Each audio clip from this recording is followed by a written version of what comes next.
नमस्कार दोस्तों, आप देख रहे हैं कैपिटल नाउ, जहां हम बताते हैं मार्केट की सबसे जरूरी खबरें और उनका सीधा असर आपके निवेश पर।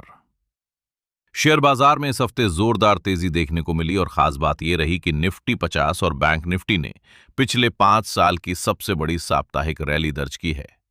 कमजोरी के बाद निफ्टी ने शानदार वापसी करते हुए 24,000 के महत्वपूर्ण स्तर के ऊपर बंद होने में सफलता हासिल की, जो बाजार के लिए एक मजबूत संकेत माना जा रहा है। शुक्रवार के कारोबार में निफ्टी 275 अंक चढ़कर 24,051 पर बंद हुआ और दिन के दौरान 24,074 का हाई भी छुआ। पूरे हफ्ते में निफ्टी में 5.89% की तेजी दर्ज हुई, जो फरवरी 2021 के बाद की सबसे बड़ी साप्ताहिक तेजी है।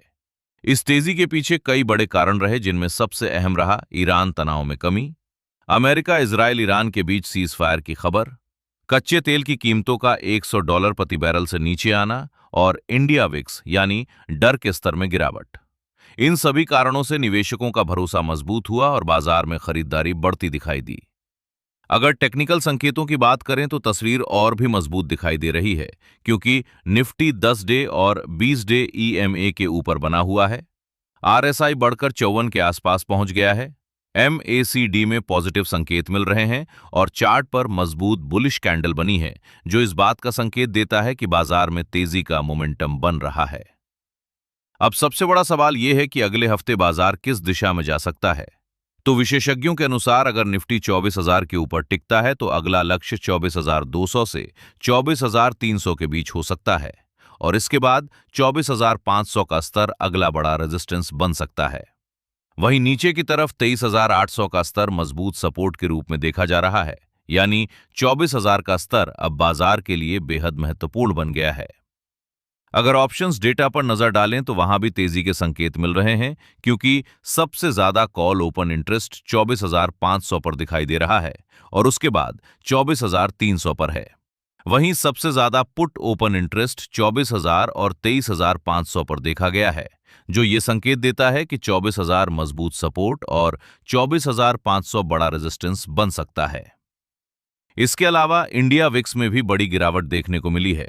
शुक्रवार को विक्स में 7.7% की गिरावट आई, जबकि पूरे हफ्ते में 26% की गिरावट दर्ज हुई और विक्स 19 के नीचे 18.85 पर आ गया, जो आमतौर पर तेजी के लिए सकारात्मक संकेत माना जाता है, क्योंकि कम वॉलेटिलिटी बाजार में स्थिरता और खरीदारी को बढ़ावा देती है।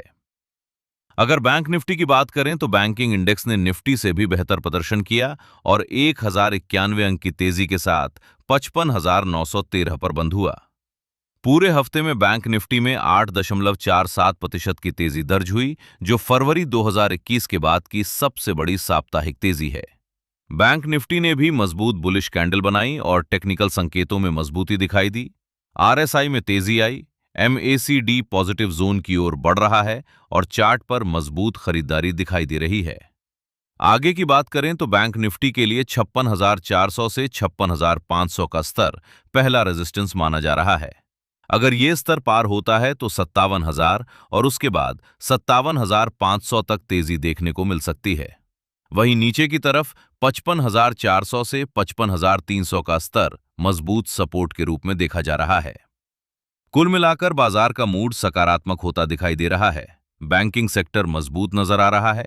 वीआईएक्स में गिरावट आई है और शॉर्ट कवरिंग की संभावना भी बनी हुई है, लेकिन ध्यान रखना जरूरी है कि 24,000 के ऊपर टिकना बहुत जरूरी होगा, तभी बाजार में आगे की तेजी कायम रह सकती है।